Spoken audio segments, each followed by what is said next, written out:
নমস্কাৰ বন্ধু বান্ধৱীসকল আপোনালোকক এডুকেশ্যন ফৰ অসম চেনেলটোলৈ প্ৰথমতে স্বাগতম জনাইছোঁ যিটো ক্ৰাছ কোৰ্স আৰম্ভ কৰা হৈছিল তাৰে ইংলিছৰ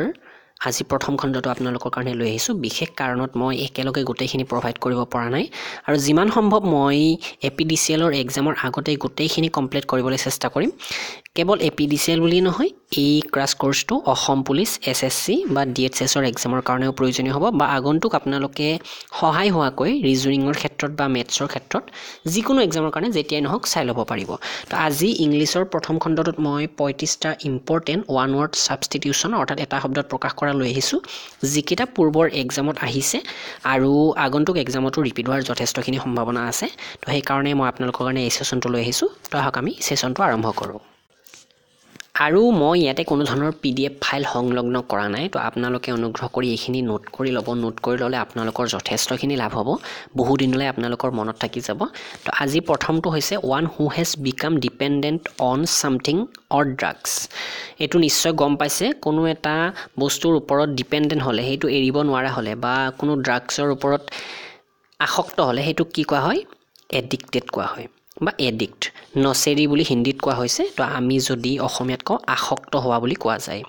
তো ইয়াৰ পিছৰ দুই নম্বৰটো হৈছে ফিয়াৰ of being enclosed in small closed space অৰ্থাৎ কোনো এটি সৰু ঠাইত কোনোবাই বন্ধ কৰি ৰাখিব বা আবদ্ধ হৈ থাকিব তেনেকুৱা ধৰণৰ এটা ভয় হেনুকুৱা ধৰণৰ ভয় যদি থাকে সেই ভয়টো কোৱা হয় ক্লাউস্ট্ৰোফোবিয়া যেনে এনেকুৱা সম্বিত স্থান ভীতি এনেকুৱাকৈ কোৱা হৈছে এনেকুৱা ধৰণৰ অন্য এটি আছে যেনে হাইড্ৰোফোবিয়া পানীলৈ ভয় কৰা তেনেকুৱা আৰু বহুতো আছে সেইবোৰ মই আগন্তুক দিম তো যদি কোনো সৰু ঠাইত আবদ্ধ হৈ থকাৰ ভয় খোৱা যায় তেনেহলে সেইটো কোৱা হয় ক্লাউস্ট্ৰোফোবিয়া ফোবিয়া শব্দটো লোক লাগিলেই গম পাব এই ফোবিয়াটো যিকোনো ক্ষেত্ৰতে ভয়ৰ লগত যদি কিনোবা এটা জড়িত হৈ থাকে তেনেহলে ফোবিয়া থাকিব যেনে হাইড্ৰোফোবিয়া ক্লাউস্ট্ৰোফোবিয়া আৰু বহুতো ভয় আছে তো সেইবোৰ আপোনালোকক কৈ গৈ থাকিম মই এক নম্বৰ এইটো 3 নম্বৰটো হৈছে কল আপন গড অৰ এনি আদাৰ পাৱাৰ লাইক ল ফৰ হেল্প অৰ প্ৰটেকশ্যন ভগৱানক বা তেনেকুৱা ধৰণৰ শক্তিক নিমন্ত্ৰণ কৰা যাতে ৰক্ষা কৰে আমাক তেনেকুৱা ধৰণৰ যদি নিমন্ত্ৰণ কৰা হয় তেনেকুৱা ধৰণৰ ক্ষেত্ৰত কি কোৱা হয় ইনভোকেশন কোৱা হয় অৰ্থাৎ আবাহন ভগৱানক আবাহন কৰা তেনেকুৱা ধৰণৰ হুচাইছে যিটো বিপদৰ সময়ত বিশেষকৈ তাৰ পাছতো 4 নম্বৰটো সেভিয়াৰলি এবিউচিভ ৰাইটিং ইন জাৰ্নেল বাতৰি কাকত বা তেনেকুৱা ধৰণৰ জাৰ্নেলত অলপ বেয়াকৈ লিখা তেনেকুৱা ধৰণৰ কি কোৱা হৈছে এটো ইংৰাজীত কোৱা হৈছে স্কুৰিলাছ SCURRILOUS যিটো আমি অসমীয়াত ক'লে অভদ্ৰ লেখনি বা হিন্দীত ক'লে অভদ্ৰ লেখনি হ'ব কিন্তু ইংলিছৰটো জনাটো প্ৰয়োজন স্কুৰিলাছ বুলি কোৱা হৈছে তো ইয়াৰ পিছৰটো 5 নম্বৰটো a person who opposes war or use of military force এগৰাকী ব্যক্তি যিয়ে যুদ্ধ বিগ্ৰহৰ পৰা দূৰত থাকিব বিচাৰে যুদ্ধ বিগ্ৰহক অপোজিট কৰে মানে যুদ্ধ বিগ্ৰহ এৰাই চলিব বিচাৰে বা হেতু হোৱাটো নিবিচাৰে বা মিলিটাৰী ফোৰ্স অৰ্থাৎ এনেকুৱা ধৰণৰ শক্তি সৈন্য বাহিনী এইবোৰ অমান্য কৰে সেইবোৰ অমান্য নহয় একচুয়ালি সেইবোৰ প্ৰতিবাদ কৰে নিবিচাৰে তেনেকুৱা ধৰণৰ কোৱা হয় পেচিফিষ্ট বুলি কোৱা হয় তো এইটো ডাইৰেক্টলি এইদৰে মনত ৰাখিব a person who opposes war or use of military force is pacifist বা যুদ্ধ বিৰোধী বুলি কোৱা হয় আমি অসমীয়াত যুদ্ধ বিৰোধী বুলিয়ে ক'ব পাৰো তো ইয়াৰ পিছৰটো চাব 6 নম্বৰটো ওৱান নট কনচাৰ্নড উইথ ৰাইট অৰ ৰং এগৰাকী ব্যক্তিয়ে শুদ্ধ বা অশুদ্ধ যিটো নাজানে নট কনচাৰ্নড কৈছে অৰ্থাৎ নাজানে হেতুৰ প্ৰতি বা হেতুৰ বিষয়ে অৱগত নহয় তেনেকুৱা ধৰণৰ ব্যক্তিগৰাকীক কোৱা হয় এমোৰেল বুলি কোৱা হয় নীতিহীন বুলি কোৱা হয় কি কৰিছে হি গমে পোৱা নাই ভালে কৰিছে নে বেয়া কৰিছে গম পোৱা নাই তো হেনুকা ধৰণৰ ব্যক্তিকে কোৱা হৈছে এমোৰেল বুলি 7 নম্বৰটো হৈছে something no longer in use কোনো এটা বস্তু ব্যৱহাৰত নাই বৰ্তমান এক্সপায়াৰ হৈ গৈছে তো হেতু কোৱা হয় অবসোলেট এক্সপায়াৰটো অপচনত থাকিব কিন্তু এটো কোৱা হয় অবসোলেট বা অপ্ৰচলিত প্ৰচলন বন্ধ হৈ গৈছে হেতুকে কোৱা হৈছে obsolete something no longer in use obsolete 8 নম্বৰটো চাব stealthily done something done in a quiet and secret way in order to avoid being noticed তো ইয়াতে এক্সুৱেলি শব্দটো এনেকৈ দিয়া হৈছে প্ৰথমতে আমি যদি ডাইৰেক্টলিও দিয়ে এটা বা দুটা শব্দই দিব পাৰে এনেকৈ stealthily done বা এনেকৈ দিব পাৰে ব্ৰেকেটটো দিব পাৰে something done in a quiet and secret way in order to avoid being noticed অৰ্থাৎ কোনো এটা কাম এনেকুৱাকৈ কৰিব বিচৰা হৈছে মনে মনে কৰিব বিচৰা হৈছে secretly কৰিব বিচৰা হৈছে যেটো আনে যাতে নোটিস নকৰে আনে যাতে গম নাপায় তো হেতু আমি যদি অসমীয়াত ক গুপ্ত বুলিয়ে ক'ব পাৰিম কিন্তু ইংৰাজীত ক'লে surreptitious Actually spelling to অকণমান বেলেগ হ'ব surreptitious এনেকুৱা ধৰণৰ হ'ব তো এইটো স্পেলিং টো ভালদৰে চাই ল'ব surreptitious তো এইটোৱে হৈছে stealthily done 9 নম্বৰটো হৈছে words written on a tomb এটা টম্বৰ ওপৰত লিখি থোৱা শব্দবিলাকক কি হয় টম্ব মানে কি যেটো হৈছে কবৰস্থান তেনেকুৱা ধৰণৰ কোৱা হৈছে তো এইটো কোৱা হয় এপিটাফ যথেষ্ট ইম্পৰ্টেন্ট সমাধি লেখ বুলিও ক'ব পাৰো আমি অসমীয়াত বা হিন্দীত যেটো ইংৰাজীত কয় এপিটাফ 10 নম্বৰটো চাব a person with a long experience of any occupation এগৰাকী এনেকুৱা ব্যক্তি যাৰ বহুত দীঘলীয়া এক্সপেৰিয়েন্স আছে কোনো এটা কামত তো সেই গৰাকী কোৱা হয় ভেটেৰান বা অনুভৱী ব্যক্তি যাৰ যথেষ্ট দীঘলীয়া এক্সপেৰিয়েন্স আছে বহু দিনৰ এক্সপেৰিয়েন্স আছে কোনো এটা কামত তো ভিডিওটো যদি ভাল পাইছে লাইক কৰিব আৰু যদি বেয়া পাইছে ডিসলাইক কৰিব বাৰু আৰু লগতে কি পৰিমাণৰ ইমপ্ৰুভ কৰিব লাগে কি ইমপ্ৰুভ কৰিব লাগে হেতু নিশ্চয় জনাব এইবাৰ 11 নম্বৰটো চাব something capable of being done এনেকুৱা এটা কাম যেটো কৰিব পাৰি বা যেটো কৰা সম্ভৱ তেনেকুৱা ধৰণৰ কৈ কোৱা হৈছে এইটো হৈছে এনসাৰটো feasible FEASIBLE feasible বা যেটো সম্ভৱ বুলি কোৱা হৈছে যেটো কৰা সম্ভৱ হেতুই feasible তো ইয়াৰ পিছত চাব 12 নম্বৰটো a person coming to a foreign land to settle there এগৰাকী ব্যক্তিয়ে বিদেশত গৈছে গৈউটি তাতে সেটল হ'ব বিচাৰিছে তেও কি কোৱা হ'ব বাৰু এমিগ্ৰেন্ট বুলি কোৱা হৈছে ই নহয় একচুয়ালি IMMIGRANT বা অপ্ৰবাসী চাব ইয়াতে কনফিউজন হ'ব পাৰে আপোনালোকৰ এইটো কোৱা হৈছে ইমিগ্ৰেন্ট বা অপ্ৰবাসী অৰ্থাৎ যিগৰাকী ব্যক্তি বাহিৰৰ পৰা আমাৰ দেশত থাকিব আহিছে তেওঁলোকক এইটো কোৱা হৈছে যদি আমাৰ দেশৰ পৰা বাহিৰলৈ যায় তেওঁলোকক আমি কি কম এমিগ্ৰেন্ট বুলি কম EMIGRANT এমিগ্ৰেন্ট তো ইয়াৰ পিছৰটো চাব 13 নম্বৰটো anything which is no longer in use তো এনেকুৱা ধৰণৰ একচুয়ালি এটা শব্দ কোৱা হৈছে এইটো একচুয়ালি আমি দিছোৱে বাৰু তো ইয়াৰ পিছৰটো চাও a person who is unable to pay debts এগৰাকী ব্যক্তি যিয়ে নিজৰ ধাৰবোৰ পৰিশোধ কৰাত অসমৰ্থ হৈছে অৰ্থাৎ ধাৰবোৰ পৰিশোধ কৰিব পৰা নাই তেনেকুৱা ধৰণৰ ব্যক্তিক কোৱা হৈছে ইনসলভেন্ট বা দেউলিয়া হৈ যোৱা বুলি কয় তো হেতুৱে হৈছে ইনসলভেন্ট অৰ্থাৎ যিয়ে ঋণ পৰিশোধ কৰিব নোৱাৰে 15 নম্বৰটো হৈছে capable of being understood in either of two or more possible senses and therefore not be definite এনেকুৱা ধৰণৰ এটা বস্তু যেটো বিভিন্ন প্ৰকাৰেৰে বুজিব পাৰি তো সেই কাৰণে কোৱা হৈছে ডেফিনিট নহয় বুলি কৈছে স্পষ্ট নহয় বুলি কোৱা হৈছে তো হেতুৱে হৈছে ambiguous অনেকাৰ্থী যেটো হিন্দীত কোৱা হৈছে তো ইয়াৰ পিছৰটো চাব 16 নম্বৰটো a short poem or speech addressed to the spectators after the conclusion of drama এখন ড্ৰামা বা নাটকৰ শেষত কি কোৱা হৈছে কনক্লুড কৰিবলৈ এটা কবিতা বা সৰু কবিতা বা এটা ভাষণ ধৰণৰ তেনেকুৱা ধৰণৰ যেটো দিয়া হয় ড্ৰামাৰ শেষত হেতু কোৱা হয় এপিলগ EPILOGUE বা উপসংহাৰ বুলি আমি ক'ব পাৰো হিন্দী বা অসমীয়াত 17 নম্বৰটো চাব act of deceiving somebody in order to make money পইচা ঘটিবলে কাৰোবাক ডিসিভ কৰা ঠগুৱা তো সেই কাৰ্যটো কি কোৱা হয় সেই কাৰ্যটো কোৱা হয় ফ্ৰাউড বা ঠকেবাজি কৰা বা আমি ডাইৰেক্টলি ঠগুৱা বুলিও ক'ব পাৰো ইংৰাজীত ক'লে ফ্ৰাউড হয় তো ইয়াৰ পিছৰটো চাব 18 নম্বৰটো flat metal or porcelain plate fixed on a wall as an ornament or memorial তো এনেকুৱা ধৰণৰ কিছুমান বস্তু বা মেটেল যেটো ধৰক প্লেট কিছুমান ওয়াল এখনত লিখা থাকে লগোৱা থাকে অৰ্নামেন্ট হিচাপে বা মেমৰিয়েল হিচাপে সজাবলে বা কাৰোবাৰ স্মৃতি ৰাখিবলে এই তেনেকুৱা ধৰণৰ বস্তুবোৰক কোৱা হয় প্লেক PLAQUE ধাতুকা সজা হুৱা টুকৰা বা ধাতুৰে বনোৱা কিছুমান টুকুৰা টুকুৰা সৰু সৰু প্লেট যিবোৰ আপোনালোকে দেখিছে নিশ্চয় বিভিন্নজন ব্যক্তিৰ নামত এইবোৰ উৎসৰ্গা কৰা হয় তেওঁলোকৰ মাক দেউতাকৰ নাম বা তেনেকুৱা ধৰণৰ নাম লিখি দিয়ে আৰু সেইখিনি তেওঁলোকে দান বৰঙণি কৰা বুলি লিখে তেনেকুৱা ধৰণৰো হয় বা অন্য কিছুমান ক্ষেত্ৰতো এনেকুৱা ব্যৱহাৰ হয় তো এইটো ইয়াৰ পিছতো চাব 19 নম্বৰটো to cut something into two pieces কোনো এটা বস্তু দুটুকুৰা কৰা হেতু কি বুলি কোৱা হয় SEVER সেভাৰ SEVER কাট না মানে কাটি পেলোৱা আৰু 20 নম্বৰটো হৈছে succession of rulers belonging to one family এটা পৰিয়ালৰ এগৰাকী ৰুলাৰ নতুনকৈ হোৱা সাকসেশন হোৱা অৰ্থাৎ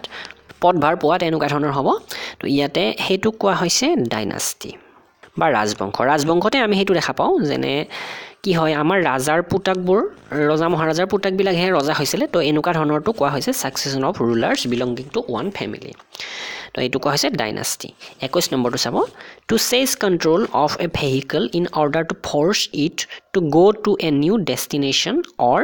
ডিমান্ড সামথিং তো ইয়াতে আছে চেজ মানে কি বাজেয়াপ্ত কৰা বা অধিকাৰ কৰি লোৱা কন্ট্ৰোল অধিকাৰ কৰি লৈছে এখন ভেহিকল এখন যান বাহনৰ তাৰ মানে কি কৰিবলে কন্ট্ৰোলটো লৈছে এটা নতুন ডেষ্টিনেশ্যন নতুন ঠাইলৈ যাব লাগিব তেওঁৰ মতে যাব লাগিব বা অন্য কিছুমান ডিমান্ড কৰিব তো হেতুকে কোৱা হৈছে হাইজেক বুলি তো বাক্যটো সম্পূৰ্ণৰূপে আপোনালোকে মনত ৰাখিব to seize control of a vehicle in order to force it to go to a new destination or demand something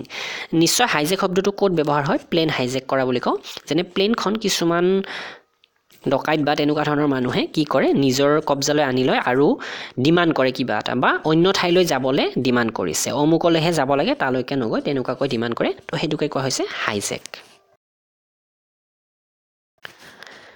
22 নম্বৰটো হৈছে লাষ্টিং অনলি এ মোমেন্ট মাথো অলপ সময়লৈকে লাষ্টিং হৈ থকা জিয়াই থকা জীৱিত থকা তেনেকুৱা কোৱা হৈছে হেতু হৈছে মোমেন্টাৰী বা ক্ষণিক খন্তেকিয়া বুলি ক'ব পাৰো আমি তো কম সময়ৰ কাৰণে থকাটোৱে হৈছে মোমেন্টাৰী বা খন্তেকিয়া 23 নম্বৰটো হৈছে one who is indifferent to pleasure or pain pleasure বা পেইনৰ প্ৰতি কি হৈছে ইনডিফাৰেন্ট বুলি কৈছে কোনো ধৰণৰ সুখ বা দুখৰ প্ৰতি একো ধৰণৰ আগ্ৰহ নাই স্পৃহা নাই তো হেতুকে কোৱা হৈছে ষ্টইক বুলি ষ্টইক যিটো আমি অসমীয়াত ক'লে কম উদাসীন তো বাক্যটো ডাইৰেক্টলি মনত ৰাখিব one who is indifferent to pleasure or pain is called stoic STOIC তাৰ পাছতো চাব 24 নম্বৰটো the practice of art of choosing cooking and eating good food practice of art of choosing cooking and eating good food এটা practice যিটোত কোৱা হৈছে অভিমত দিয়া বা নিৰ্বাচন কৰা আৰু কুকিং ৰন্ধা বা ইটিং খোৱা এই ভাল ধৰণৰ খাদ্যৰ ওপৰত এইবোৰ কৰি থকা নিৰ্বাচন কৰি থকা এইটো খাদ্য ভাল এইটো খাদ্য বেয়া ৰান্ধা খোৱা এইবোৰ কৰা প্ৰেক্টিছটোক বা এই কাৰ্যটোক কি কোৱা হয় গেষ্ট্ৰনমি বুলি কোৱা হয় গেষ্ট্ৰনমি বা পাক কলা ৰন্ধন কলা যিটো আমি কওঁ অসমীয়াত গেষ্ট্ৰনমি যিটো ইংৰাজীত কোৱা হৈছে তো ইয়াৰ পিছতো চাব 25 নম্বৰটো কিলিং অফ এ চাইল্ড এটা শিশু হত্যা কৰা তো এইটো কোৱা হয় ইনফেন্টিসাইড ঠিক তেনেকৈ কিলিং অফ এ কিং ক'লে এই ৰেজিসাইড কয় কিলিং অফ এ ব্ৰাদাৰ আছে কিলিং অফ ফাদাৰ আছে কিলিং অফ মাদাৰ এনেকুৱা ধৰণৰ বিভিন্ন আছে এই সকলোবোৰ আপোনালোকে লাহে লাহে পাই যাব শিশু হত্যা যিটো আমি অসমীয়াত বা হিন্দীত ডাইৰেক্টলি ক'ব পাৰো ইংৰাজীত কৈছে ইনফেন্টিসাইড আৰু ইয়াতে যেতিয়া CIDE টো থাকিব তেতিয়া গম পাব যে এইটো মৃত্যুৰ লগত জড়িত হৈ আছে যেনে সুইসাইডটো কি মানে সাইড মানে হত্যা কৰা সুই মানে নিজকে হত্যা কৰা তো তেনেকুৱা ধৰণৰ কোৱা হৈছে 26 নম্বৰটো চাব one who believes in offering equal opportunities to women in all spheres এগৰাকী ব্যক্তি যিয়ে মহিলাসকলকো সম পৰিমাণৰ ভাগ দিয়াত বিশ্বাস কৰে তো সেই গৰাকী ব্যক্তিকে কোৱা হয় ফেমিনিষ্ট বা মহিলাবাদী ফেমিনিষ্টৰ কথা বৰ্তমান জনাজাত সকলোৱে জানে আৰু মহিলাসকলকে যে সকলক যে সমান অধিকাৰ দিব লাগে সেইটো বৰ্তমান সকলোতে বিয়পি পৰিছে আৰু সেইটো প্ৰয়োজনো হয় তো ইয়াৰ পিছৰটো চাব 27 নম্বৰটো one who studies election trend by means of opinion poll ইলেকশ্যনৰ ক্ষেত্ৰত নিৰ্বাচনৰ ক্ষেত্ৰত অধ্যয়ন কৰে বিভিন্ন অপিনিয়নবিলাক পোলছবিলাকৰ তো এই ষ্টাডিটোক কি কোৱা হয় এই যিগৰাকী ব্যক্তিয়ে ষ্টাডি কৰে সেইটো কোৱা হয়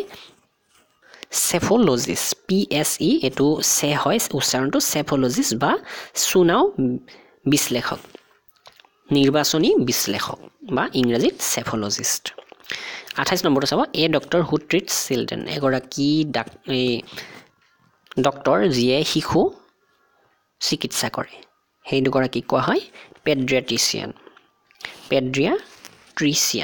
বা শিশু ৰোগ বিশেষজ্ঞ 29 নম্বৰটো চাব one who can think about the future with imagination and wisdom এগৰাকী ব্যক্তি যিয়ে ভৱিষ্যতৰ কথা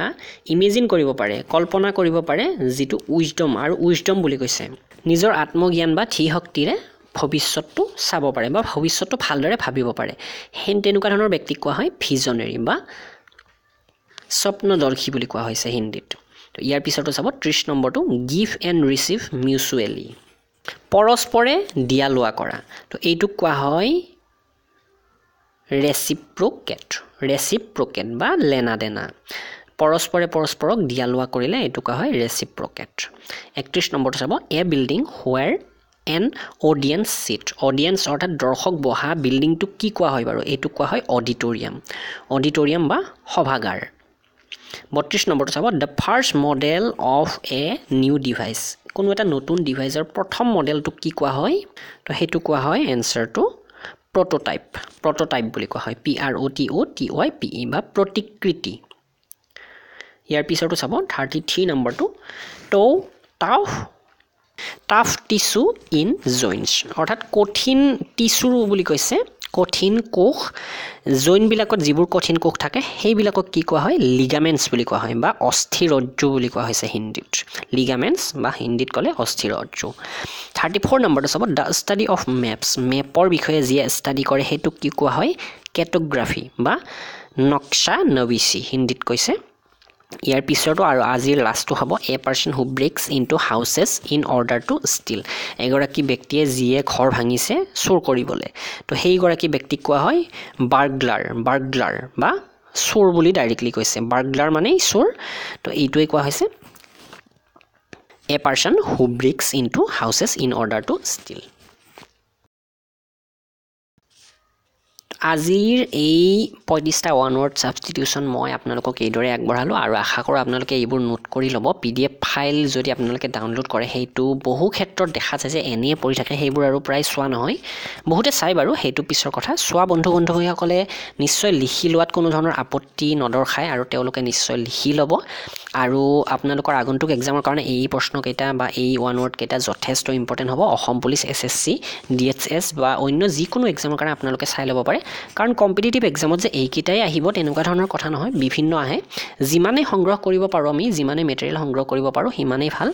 আৰু লগতে অন্যান্য সেশনবোৰ আপোনালোকে চাব APDCL ৰ বা অসম পুলিচৰ কাৰণে যিটো 15 দিনৰ 15টাকৈ ক্ৰাছ কোৰ্স চলোৱাৰ প্ৰয়াস কৰা হৈছে তো সেইটো আপোনালোকে নিশ্চয় কোঅপাৰেট কৰিব মোক আৰু আপোনালোকৰ সকলো বন্ধু বান্ধৱীলৈ শ্বেয়াৰ কৰি দিব লগতে ভিডিঅ'বোৰ লাইক কৰিব ধন্যবাদ